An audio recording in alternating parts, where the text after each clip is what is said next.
неяк сціплы бард, напарнік ведьмара, пра Геральда з Рывіі баладу зайграў.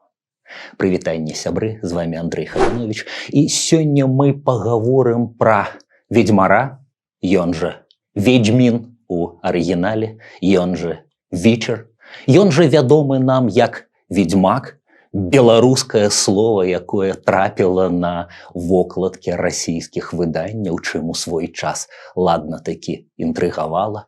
Пагаворым пра аўтара цудоўнага сусвету Анджэя Сапкоўскага, польскага класіка жанру фэнтазі, аднаго з самых вядомых на сёння, магчыма, найбольш вядомага аўтара неангельскай мовы. Дзякуй перакладчыкам і ўсім, хто пашыраў свет ведьмака, чароўны Неверленд, падзеі на кантыненце. Свет такі непадобны да нашага штодзённага існавання, але адначасова і такі паралельны нам і актуальны для нас. Свет 8 на сёння кніг, якія зацягваюць і трымаюць чытача ў напружанні, і гэта аўтар летась усур'ёз прыгразіў, што напіша 9-ю. Магчыма, яна з'явіцца сёлета. Нагодай для нашай размовы ёсць з'яўленне вось гэтай кнігі. Недаўна у выдавецтве Андрэя Янушкевіча ў перакладзе Кацярыны Маціеўскай з'явілася другая частка сагі пра ведьмара, альбо 4-я па парадку ведьмарская кніга, і беларускія аматары апынуліся больш-менш на экватары гэтай гісторыі. Па-беларуску існуюць 4 кнігі.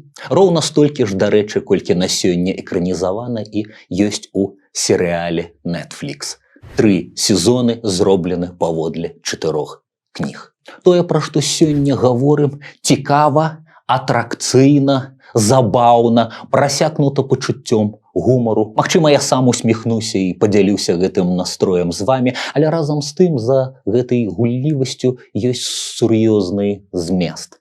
У свеце пасля лютага 22-го мы апынаемся з гісторыяй пра вайну, якая перастае гучаць тэарэтычна, перастае адбывацца на міфалагічнай, на фэнтэзійнай адлегласці ў нейкім далёкім свеце, які ніяк нас не датычыць, як найбольш датычыць усіх нас.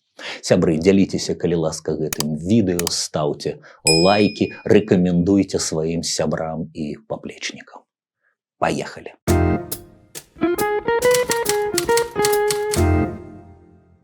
Варта сказаць колькі словаў пра аўтара і нараджэння ягонай шматтомнай гісторыі. Анджэй Сапкоўскі, паляк, родны горад Лодзь, 75 гадоў, неўзабаве будзе 76. Пачынаў пісаць, разглядаючы гэта як свайго рода хоббі. У Сапкоўскага была прафесія, ён працаваў у міжнародным знешнім гандлі. Але потым чытацкі поспех, камерцыйны поспех кніг зрабіў яго прафесійным пісьменнікам, які жыве з свайго пяра і з таго, як літаратурны свет ведьмара аукаецца ў іншых медыя, у іншых мастацтвах. Прыдуманы Сапкоўскім ведьмар, белы волк, Геральд з Рывіі глядзіць на нас не толькі з кніжных вокладак на дзесятках розных моваў,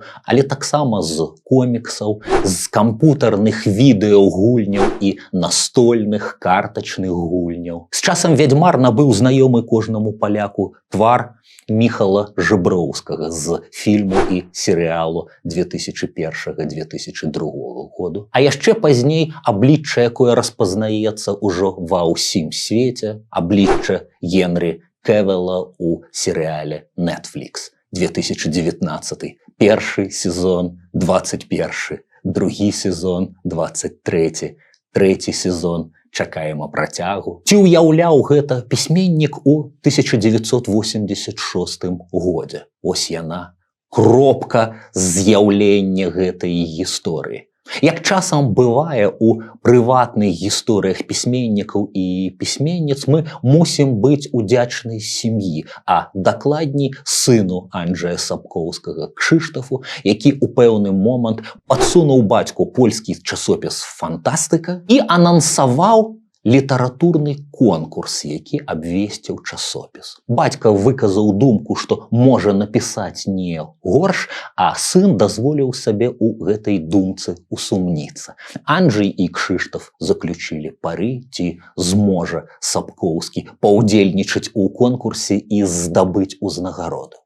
Узнагарода была, але сёння выглядае страшэнна дзіўна толькі 3-е месца. Гэта паводле кампетэнтнага журы тэарэтыкаў і практыкаў польскай фантастыкі. Чытачы зрэагавалі зусім інакш, усім сэрцам прыняўшы вобраз Геральда і свет, які ён рэпрэзентуе. Чытачы патрабавалі працягу, і аўтар сутыкнуўся з неабходнасцю ператварацца ў пісьменніка. З гэтага моманту ў часопісе «Фантастыка», потым «Новая фантастыка» з'яўляліся апавяданні пра ведзьмара. Як вы разумееце, часопісны фармат накладае пэўныя абмежаванні. 30 сторонак фарматная такая гісторыя, і Сапкоўскі укладаў у яе шмат. Наварочаны сюжэт, стылістычныя перапады, коктейль з знаёмага і незнаёмага чытачу. Распазнаванне новага на фоне ўжо вядомага – гэта асобная прыемнасць. Далейшыя змены з літаратурным героем і з самім жанрам, яны выкліканы зменамі самога жыцця. Адбываецца трансфармацыя ў Польшчы, заканчваецца гісторыя сацыялізму, пачынаецца капіталістычны рынак, і актуальным для літаратара робіцца ўжо не публікацыя ў жанравых тоўстых часопісах, а выданне кніг. Паўстае кніжны рынак, з'яўляюцца выдавецтвы, якія не адразу, але гатовыя супрацоўнічаць з Сапкоўскім. Большасць ягоных кніг з'яўляецца ў выдавецтве «Супернова». 3 томікі польскага ведзьміна трымаю ў руках, пачынаючы з 2-го тому сваёй гісторыі, з 2-й кнігі апавяданняў, Сапкоўскі верны свайму выдаўцу. Але гэтыя ж самыя кніжна-камерцыйныя законы патрабуюць і змены жанру.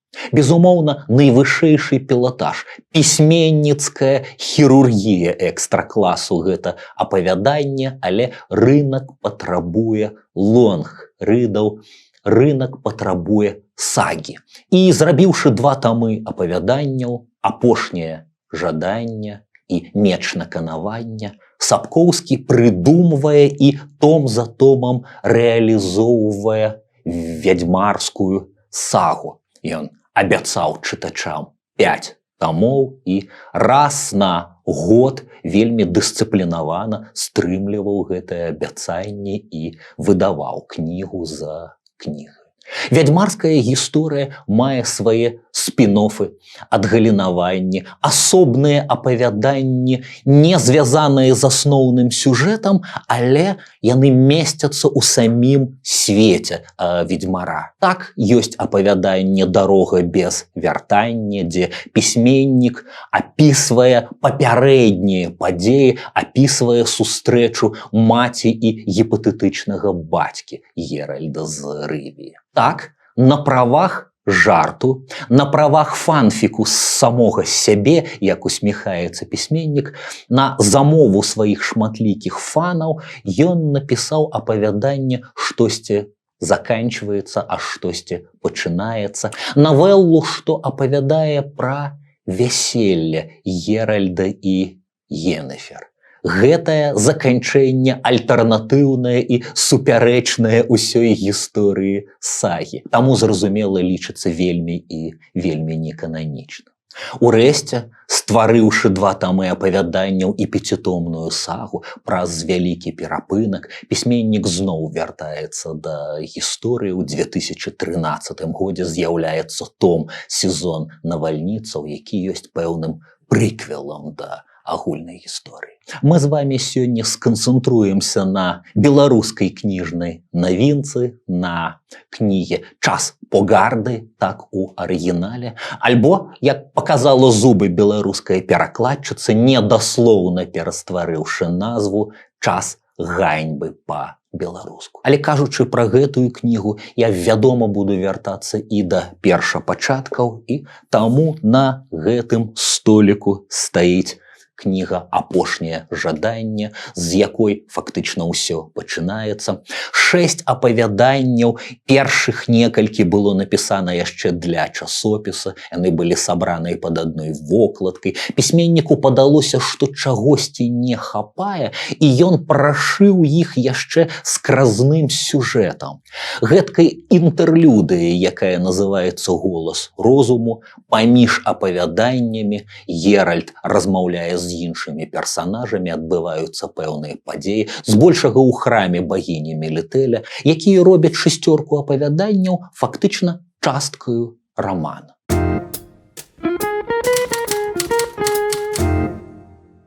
Яшчэ ў 86-м, як прызнаецца сам пісьменнік, ён задумаўся пра умовы конкурсу, як на 30 сторонак змясціць нешта, што зробіць уражанне і будзе глыбокім. Аўтар вырашыў зрабіць сваю гісторыю літаратура і культура цэнтрычнай. Увогуле, свет Сапкоўскага называюць постмадэрнісцкім фэнтэзі і маюць для гэтага адразу некалькі падставаў. З аднаго боку, гэта гучыць сучасна, гэта гучыць забаўна, гэта гучыць іранічна. Буду дазваляць сабе прыемна сям-там цытаваць узоры гумару Сапкоўскага. Гумару, які балансуе на мяжы цынізму і грубасці, але ніколі яе не пераходзіць, што сведчыць пра неабыякі талент і пісьменніцкі густ, безумоўна. Гісторыі Сапкоўскага маюць чыста сюжэтную постмадэрнісцкую прыкмету, яны інтэртэкстуальны. Яны заўсёды адсылаюць да пэўных першакрыніцаў, з якімі адбываецца гульня. Ужо ў першай гісторыі, у апавяданні, названым «Вядзьмар», пісьменнік чэрпае адразу з некалькіх казачных і літаратурных крыніц. Прыдумваючы гісторыю пра выклятую князёўну, якая ператвараецца ў стрыгу, пісьменнік чэрпае адразу з польскай крыніцы, вядомая казка «Князёўна вупыр», але і з сусветнай гісторыі пра прыгажуню ў сонным лесе, а таксама прывітанне з суседзі з гісторыі Мікалая Гогаля пра Вія. Усё гэта сплітаецца разам, але і да ўсяго гэтага пісьменнік трымае іранічную дыстанцыю. Слова самому тэксту, цытую «Ведзьмара». «Адчараваць можна, кароль, пацвярджаю. І калі не памыляюся, то для гэтага сапраўды трэба правесці ноч у палацы, калі трэці крык пеўня заспее стрыгу па-за саркафагам, сурокі спадуць». Так са стрыгамі звычайна і робяць. Мы адразу згадваем пра гогалеўскага філосафа Хаму Брута і ягоныя спробы начаваць у царкве побач з труною панначкі. Памятаеце, што з гэтага выйшла? Такі пінг-понг з сюжэтамі-першакрыніцамі, сказачнымі сюжэтамі адразу робіцца распазнавальным знакам, элементам аўтарскага стылю Сапкоўскага. Заканчваем першае апавяданне і ў наступнай жа інтэрлюдыі бачым своеасаблівую гераіню па імені Іёла, якая падазрона нагадвае русалку. Але не толькі нагадвае, але і паслядоўна маўчыць. Ты мне забараніла з ёй размаўляць? Я не забараніла. Я звярнула ўвагу на тое, што гэта марна. Іёла не гаворыць. Што? Не гаворыць, бо дала зарок маўчання. Гэта кшталту ахвяры, дзякуючы якой, шматкроп'е, ай, што табе казаць. Пісьменнік паставіў шматкроп'е, але уважлівы чытач зразумеў пра Андерсана ягоную русалачку і цэну, якую гераіня заплаціла за сваё быццё чалавекам, за свае дзявочыя ногі. Другое у кнізе апавяданне «Доля праўды» апрацоўвае, перакульвае з ног на галаву яшчэ адзін сусветны сюжэт, вядомы ў адных краінах з братоў Грым, у іншых з Шарля Перо, у трэціх з казкі Аксакава пра пунцовую кветку. Галоўны герой, зачараваны ў пачвару, прымае ў гасцях дзяўчат. І сам спосаб, якім яны туды трапляюць, падазрона нам знаёмы. І што ж я бачу? Некі таўстун зразае ружы з цётчынага куста. Успыхнула ўва мне злосць, і я на двор выскачыў. Таўстун, калі да яго вярнуўся голас, які ад позірку на мяне страціў, прапішчаў, што хацеў толькі пару кветак для дачушкі, і хай бы я над ім злітаваўся, жыццё і здароўе пакінуў. Дачушка, як вы разумееце, згодна з сюжэтам прыгажуні і пачвары з'яўляецца ў гасцях у свайго гаспадара. Але, увага, тут падабенства і заканчваецца. Далей постмадэрнісцкая іронія ад Сапкоўскага. Дзеўка яна аказалася гарачай, і я, паверыўшы ў сябе, паленам не валяўся. Ужо праз 2 тыдні мы з прымулай былі ў вельмі блізкіх стасунках, падчас якіх яна любіла торгаць мяне за вушы і выкрыкваць: «Пакусай мяне, звяруга, раздзяры мяне, жывёліна» і падобную лухту. Гэтае вар'яцтва, як вы разумееце, ператвараецца ў сістэму. І ўжо ў наступным апавяданні «Меншае зло» дасведчаныя чытачы зноў пазнаюць казачны сюжэт, з якім гуляецца аўтар. Гэта сюжэт пра Беласнежку і 7 гномаў. Але ж пераасэнсаваны, як гэта ўсё часцей робіцца ў сучаснай культуры, у недзіцячым ключы.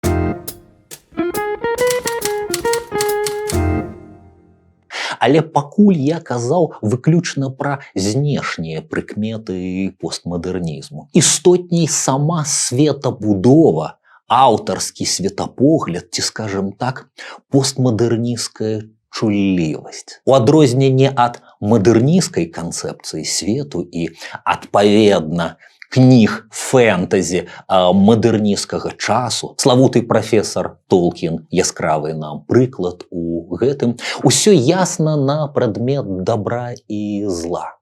Усё ясна, на чыім баку галоўны сімпатычны нам герой і на чыім баку нашы уласна сімпатыі. Бо сам сусвет, само быццё мае свой цэнтр, свой лагічны стрыжань, мае свае каардынаты. Добро і зло, сама гісторыя мае сэнс. Мы ведаем, дзе зробленая памылка і як гэтую памылку, часам нават праліваючы кроў, робячы найвялікшыя ахвяры, але мы ведаем, як гэтую памылку выправіць. У постмадэрнісцкім свеце Сапкоўскага чытач разгублены разам з героем. Усё робіцца маральна неадназначна. Героі закінутыя ў гісторыю, якой да канца не разумеюць. Учынкі герояў не заўсёды вынікаюць з іхных намераў, а наступствы гэтых учынкаў блізка не прадугледжаныя імі. Спроба трымацца нейкіх маральных каардынатаў загадзя асуджаная, як мінімум на іранічную усмешку. Памятаеце, хацелі як лепей, а атрымалася як заўсёды. Як у згаданым ужо апавяданні «Меншае зло», сама назва наскрозь праблемная. Геральта, як прафесіянала, які здольны з дапамогай меча разруліць крывавую гісторыю, спрабуюць зацягнуць на свой бок адразу 2 бакі канфлікту. А Геральт спрабуе трымацца нейтралітэту. Ён зноў і зноў будзе спрабаваць трымацца нейтралітэту, а само жыццё, самі падзеі, у якія ён уключаны, будуць абвяргаць такі падыход. Адмаўляючыся ад суудзела ў зле, герой мімаволі часам будзе вымушаны вяршыць ці не яшчэ горшае зло. Герой апынаецца між чарадзеем Страгаборам, якога пераследуе наша сучасная Беласнежка, ваяўніца Рэнфры, і самой гэтай Рэнфры, вельмі сімпатычны герою. Спачатку Стрыгабор прапануе забіць гераіню, матывуючы гэта як меншае зло. Паслухаем героя, яго аргументацыю, яго маральную пазіцыю. Зло – гэта зло, сур'ёзна сказаў ведьмар. Меншае, большае, сярэдняе – усё адно. Суадносіны умоўныя, а межы невыразныя. Я неправедны пустэльнік і ў жыцці рабіў не толькі добро. Але калі выбіраць паміж адным злом і іншым, я схіляюся да таго, каб не выбіраць увогуле. Мне час ісці. Але ўжо некалькі старонкамі далей ведьмар атрымлівае такую ж сіметрычную прапанову ад Рэнфры. І зноў ён будзе дыскутаваць праблему меншага зла. І трэба сказаць, што аргументацыя дзяўчыны таксама вартая таго, каб яе паслухаць. Я не веру ў меншае зло. Кажаш, не верыш? Тут справа такая. Ты маеш рацыю, але часткова. Існуюць толькі зло і большае зло.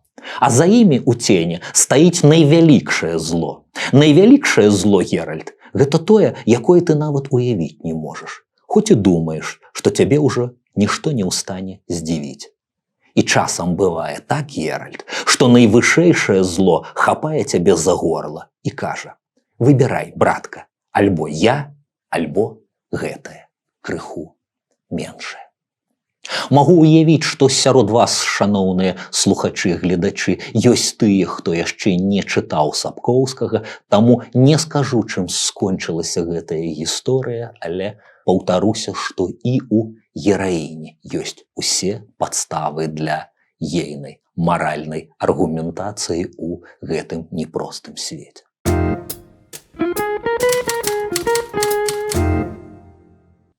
Свет Сапкоўскага наогул парадаксальны. Парадаксальны ягоны герой, даследчыкі, якія разгадваюць таямніцу поспеха Геральда, прыроду глыбокай чытацкай, а потым глядацкай і геймерскай любові да Геральта з Рыві, а магчыма з найглыбейшым у Польшчы даследчыкам Адамам Фламам мне ўдалося не так даўно паразмаўляць, прадыскутаваць пра Геральда. Так вось, даследчыкі звяртаюць увагу на гэты асноўны парадокс, напружаная антытэза між характарам героя і ягонай прафесіяй. Прафесіянальны забойца, майстар арудаваць адным ці двума мечамі.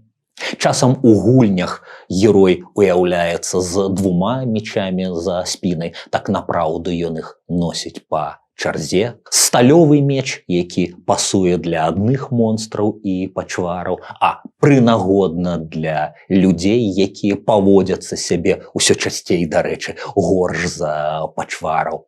І срэбны меч, без дапамогі якога з некаторымі пачварамі рады не дасі. Дык вось жа, халодна кроўны прафесіянал, мутант, і сама мутацыя якой подвергаюць ведьмароў у дзяцінстве, закладае іх уже не да канца належнасць да свету людзей.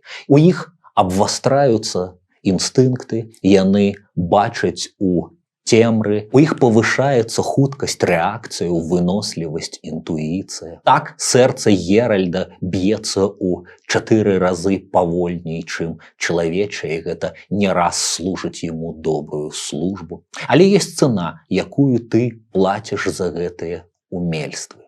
Ведьмары не здольныя мець нашчадкаў, у ідэале мусілі быць гэткімі машынамі для забойства, але штосьці пайшло не так, і Геральт не зусім тыповы ведьмак. Стрыманы, інтравертна схаваны у сабе, нешматслоўны, часам ён бароніцца за жартаўлівым цынізмам, а пад усім гэтым чулае сэрца, адкрытае для кахання. І вось гэты парадокс найбольш робіць Геральта прывабным. Ці чытаў знакаміты французскі рэжысёр Люк Бессон Сапкоўскага, калі задумваў і ствараў свайго Леона, сентыментальнага нью-йоркскага забойцу, які мусіў сутыкнуцца ў жыцці з дзяўчынкаю і як бы стварыць з ёю своеасаблівую сям'ю, раскрыцца і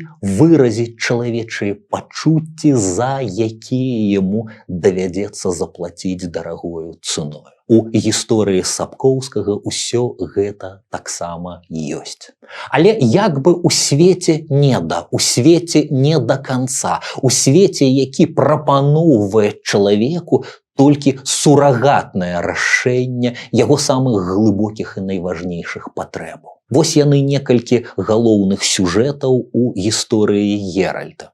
Адносіны з жанчынаю, з чарадзейкаю Йеннефер, з якой як бы ствараецца і не да канца ствараецца сям'я. Муж і жонка, якія зусім не муж і не жонка. Хіба што ў іранічным фанфіку для сяброў. Адносіны чалавека, які з самой прыродай сваёй пазбаўлены бацькоўства, і дзяўчынкі Цыры, якая даецца яму як наканаванасць. Прыгожы, казачна-міфалагічны дар нечаканасці. Мы знойдзем такія гісторыі ў антычнай міфалогіі, мы знойдзем такія гісторыі ў Бібліі, мы знойдзем такія гісторыі ў шматлікіх казках. Памятаеце, герой дае абяцанне аддаць штосьці, што ўжо мае, але пры існаванні чагосьці ці кагосьці ён яшчэ не ведае. Згодна з такім правам нечаканасці Геральт атрымлівае Цырі. Але і тут з аднаго боку воля абставінаў, а з іншага боку самі характары герояў спрыяюць таму, што ўсё далёка не так ідылічна, як магло быць. Каханак, партнёр, які не да канца каханак і партнёр, бацька, хай сабе прыёмны, які не да канца бацька, і нарэшце трэцяе вымярэнне сяброўства. Геральт як сябра, і чацвёрты архіважны для пабудовы цэлага персанаж Яскер, ён называецца па-польску. Шмат хто з нас прывык да рускага імені Люцік. Кацярына Маціеўская цалкам у духу арыгінала батанічнага паходжання імені стварае беларускую форму казялец, што толькі ўзмацняе аўтарскую іронію, бо герой паэт, амбітны паэт, прагны славы і гатовы шмат чаго прынесці ў ахвяру гэтай славы, прагны захаплення, прагны увагі жаночага полу. Ну, усё, што мы ведаем пра свет творцаў. Вось жа злыя языкі кажуць, усе мужыкі казлы, а паэты казлы з крыламі. Але і казялец, хаваючы гэта, можа быць чулым і самаахвярным сябрам. А яшчэ ў яго ёсць чыста літаратурная роля, прычым падвойная. Задумайцеся, чым цікім быў бы сервантаўсаўскі Дон Кіхот з ягонымі высакароднымі памкненнямі, каб яго не адценяў трыкстэрна-прыземлены іранічны Санчо Панса. Ёсць такія рысы ў казельца? Безумоўна. А яшчэ, кім бы быў сусветна вядомы Шэрлак, каб не ягоны спадарожнік, напарнік, а галоўнае літаратурны апісальнік ягоных прыгодаў Уотсон. Казялец іранічна заземляе Геральта, але і трубіць у меру сваіх баладных магчымасцяў славу свайму герою. Зноў прыгадаю баладу з другой серыі серыялу, што вірусна парвала інтэрнэт. З ведзьмаром расплаціцца манеты даволі, а можна і болі. З ведьмаром расплаціцца і паменее болю.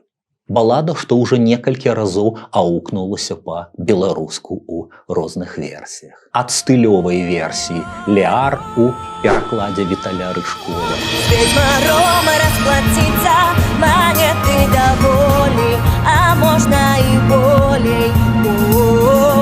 Да каларытнага варыянту на гуслях, які спявае Алесь Чумакоў у перастварэнні Сергука Сохова. Кінь до хати ведьмару, окрай моя квітни, окрай моя квітни. Дарэчы, менавіта ў гісторыі, у апавяданні, адкуль растуць ногі з згаданай балады, у апавяданні «Край зямлі» на поўніцу паўстае сучасная недзіцячая праблематыка ведзьмара. Ягоны свет напоўнены актуальнымі, на жаль, і блізка да сёння ў нашым рэальным свеце не вырашанымі канфліктамі. Праблема ксенафобіі, праблема расізму, праблема ненавісці да іншага толькі за тое, што ён іншы. Чаго вартыя хаця б стасункі паміж расамі у Сапкоўскага? Паміж людзьмі, эльфамі, гномамі, краснолюдамі і гэтак далей. Дарэчы, Сапкоўскі істотна карэктуе посттолкіенаўскі фэнтэзійны свет на прадмет расы эльфаў. Эльфы захоўваюць свае знешнія прыкметы, вострыя вушы, яны першанасельнікі кантыненту, яны старэйшыя браты чалавецтва, яны старэйшая кроў, але яны пазбаўленыя той толкіенаўскай перавагі ў мудрасці, розуме, узважлівасці, дальнабачнасці, творчасці. У гэтым сэнсе абодва бакі канфлікту вартыя адно аднога, і цяжка ўжо разбірацца, хто пачаў і запусціў лавіну ненавісці і ўзаемных прэтэнзій. У навеле «Край зямлі» мы назіраем сітуацыю, калі Геральт з Казельцом трапляюць у палон да эльфаў. Вось яны, прэтэнзіі эльфа Філавандрыла. Гэта вы, людзі, ненавідзіце ўсё непадобнае да вас, нават калі гэта толькі форма вушэй. Таму вы і адабралі ў нас нашу зямлю, выкінулі нас з нашых дамоў, загналі ў дзікія горы, занялі нашу даліну кветак. Я, Філавандрыл Аэн Фідайл са срэбных вежаў, з роду Філеаорнаў з белых караблёў, а цяпер зацкаваны і выгнаны на край зямлі. Я, Філавандрыл з краю зямлі. І звярніце ўвагу на нечаканы, а можа быць і вельмі чаканы паварот іх размовы. Ад расізму да яшчэ адной праблемы, у апісанні якой Анджэй Сапкоўскі сярод літаратурных першапраходцаў. Свет вялікі, прабурчаў вядзьмар. Мы ўсе можам змясціцца. Месца хопіць. Свет вялікі, паўтарыў эльф. Гэта праўда, чалавек. Але вы гэты свет змянілі. Спачатку вы мянялі яго сілай і абыходзіліся з ім так, як з усім астатнім, што трапляла ў вашы рукі. А цяпер, відаць, свет пачаў пад вас падстройвацца, схіліўся перад вамі, скарыўся вам. Так, мы галадаем. Так, нам пагражае гібель. Сонца свеціць іначай, паветра іншае, вада ўжо не тая, што была. Тое, што мы раней елі, чым карысталіся. Гіне, чэзне, марнее. Вітаю, сябры, мы па шыю пагружаемся ў экалагічную праблематыку.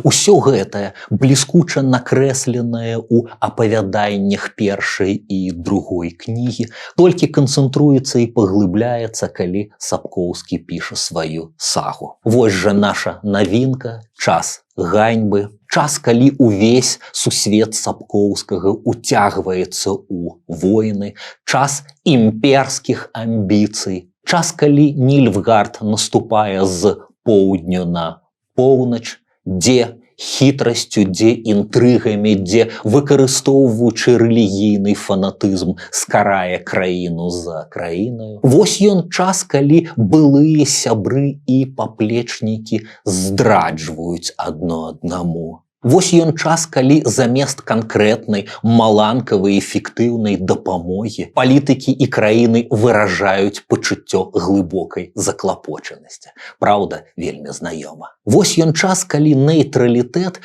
перастае разумецца як мудрасць, а ўсё болей і болей нагадвае подласць і здраду. Варта згадаць хаця б выступ караля Фольтэста перад сваёю радаю. Імператар Эмгір ван Эмрэйс, нільфгардскі уладца, працягваў кароль, прапанаваў мне шматкроп'е. угоду. Я прыняў гэтую прапанову і зараз раскажу вам пра яе. І калі вы мяне выслухаеце, то зразумееце шматкроп'е, прызнаеце, што шматкроп'е, і скажаце шматкроп'е, рада маўчала. Скажаце шматкроп'е, што я прынёс вам мір. Анджэй Сапкоўскі не толькі бліскучы літаратар, але і глыбокі знаўца гісторыі. Зразумела, што ягоны фэнтэзійны свет мусіць нагадваць гэткае умоўнае сярэднявечча. Эфект гэтага падабенства настолькі моцны, што фаны Сапкоўскага пачынаюць пратэставаць, калі гэты мастацкі свет у чымсьці анахранічна, скажам, не нагадвае згаданае сярэднявечча. Скажем, наша Беласнежка Рэнфры з'яўляецца ў батыставай белізні. Стойце, стойце, кажуць знаўцы, але ж у гэтыя часы батыста не было. У якія часы, мог бы запытацца пісьменнік? Я канструюю умоўны фэнтэзійны свет. Я пішу пра Неверленд. Знаўцам сярэднявечча пісьменнік напоўніцу выступіць у сваім іншым літаратурным праекце, стварыўшы, як бы на час знудзіўшыся умоўным фэнтэзійным светам і стварыўшы гістарычную трылогію пра гусіцкі рух. Але шмат хто, чытаючы, разбіраючы час ганьбы, бачыць у ім і бліжэйшыя гістарычныя алюзіі. Безумоўна, досвед Другой сусветнай, дзе Польшчы, гледзячы як паглядзець, давялося пабываць і ў ролі цынічна падманутай ахвяры, згадаема акт Молатава-Ріббентропа, але і у якасці боку, які сам удзельнічае ў цынічным падмане. Згадаема гісторыю з судэтамі. У часе ганьбы Сапкоўскі разгортвае свет палітыкі, свет шпіянажу, свет цынічнай дыпламатыі, якая карыстаецца, нагадваю класічную формулу, моваю не з мэтаю перадаваць думкі, а з мэтаю хаваць свае сапраўдныя думкі і намеры. Варта прыгадаць гісторыю з'езда чарадзеяў на выспе Танет у Арэтузе. Чарадзеі, якія павінны былі дамовіцца пра мір, але кожны ці амаль кожны з іх хаваў за добрай мінай свае падступныя намеры. Калі супраць падступных інтрыгаў плетуцца контрінтрыгі, і ўсё гэта вось-вось выйдзе на паверхню, калі ўжо заўтра пачнуцца змовы крывавыя з закалоты, якія канчаткова павергнуць кантынент у вайну, але сёння яшчэ трывае дыпламатычны фуршэт. Фуршэт напоўнены фліртам, спакусай, свецкімі размовамі, якія нібыта ні да чога не абавязваюць, але функцыя ў гэтых размоваў і рытуалаў адна – усыпіць пільнасць свайго візаві, зрабіць так, каб першы ход на зручных умовах зрабіў ты, а не твой вораг. Што зрэшты, нічым і ніяк не перашкаджае Сапкоўскаму на ўзроўні гэтай дыпламатычнай свецкай балбатні падымаць важныя, нашмат важнейшыя, чым здаецца з сітуацыі тэмы. Зноў-такі згадаем пра экалогію, пра што Геральт жартуе з чарадзеямі і чарадзейкамі. Во! Дарыгарай злавіў яго за рукаў і паказаў пальцам на чарадзейку, усю ў карунках, што праходзіла міма. Чаравічкі са скуры агамы рагатай. Заўважыў. А вось, калі ласка, скальная кобра, беспамылкова распазнаў чарадзей, чарговыя чаравічкі на парадзе. А там белая ігуана, саламандра, віверна, кайман акулярны, васіліск. Усе да аднаго паўзуны на мяжы вымірання. Траста з халеры, ну чаму нельга насіць абутак з цялячай ці свінячай скуры? І далей. Цудоўныя аздобы на сукенцы Філіпа. Калі не памыляюся, гэта дыяментавы гарнастай. Вельмі густоўна. Ты ж, мабыць, ведаеш, што гэты від, палюючы на прыгожую поўсць, цалкам вынішчылі 20 гадоў таму. Пойдзеш з намі? Не? Ну то бывай, весяліся. Чарадзей фыркнул і адвярнулся. Сабрына і яе рудая сяброўка праводзілі Геральта з Філіпай позіркам, у якіх яду было больш, чым у скальнай кобры на мяжы вымірання. Вялікім бонусам для беларускіх чытачоў гэтага тому з'явіцца матыў дзікага палявання ці дзікага гона, які уводзіць пісьменнік. Сярэднявечная легенда, якую добра ведае Сапкоўскі, якую добра ведаў і ў свой час напоўніцу скарыстаў і Уладзімір Караткевіч з сваім дзікім паляваннем караля Стаха. Дзікае паляванне, прывідная кавалькада, шкілеты на конскіх шкілетах, якія скачуць у паветры, у аблоках. Усё гэта суправаджаецца віхурамі, завеямі і навальніцамі, мусіць сімвалізаваць, звеставаць надыход войнаў, паморкаў ды іншых катастрофаў. Што цікава, як і ў выпадку з Караткевічам, за містычнай гісторыяй стаіць зусім не такое містычнае, больш матэрыяльнае тлумачэнне. Разгадваць якое зараз з вамі не буду, бо нам давялося б залезці ў яшчэ не перакладзеную на беларускую частку сагі, абмяжуюся вельмі каларытнай цытатай. З дзікім паляваннем сутыкаецца Цыры. Паляванне, якое як бы выклікае ў ёй самой пэўную не да канца кантраляваную ёю стыхію, той самы хаос, які некантраляваны і вызвалены, пагражаў бы свету.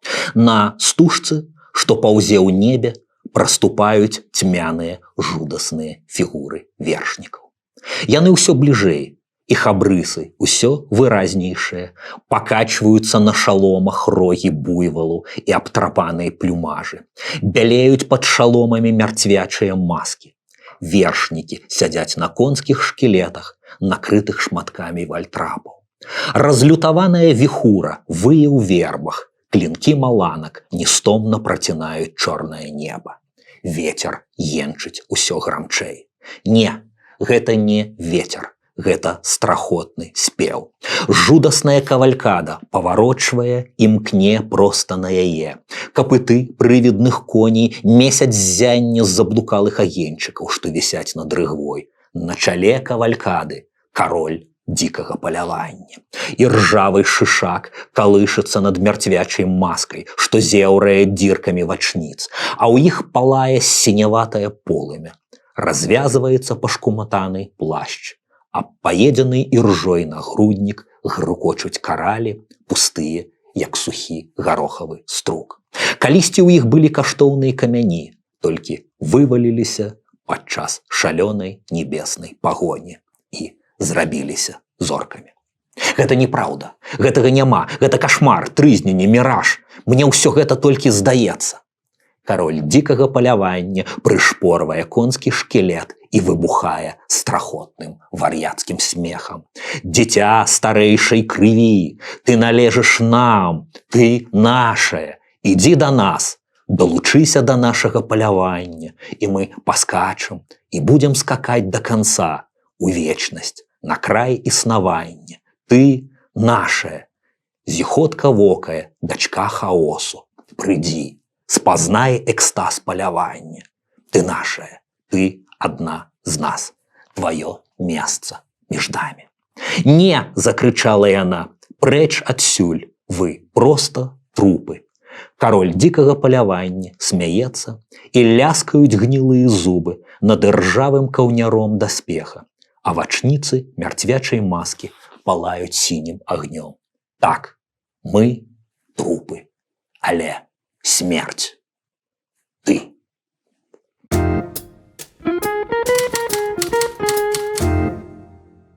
Вось жа запрашаю чытаць па-беларуску ў густоўным перакладзе гэты складаны, гэты іранічны, гэта часам вельмі несур'ёзны па інтанацыях і вельмі сур'ёзны па сваёй праблематыцы літаратурны фэнтэзійны свет.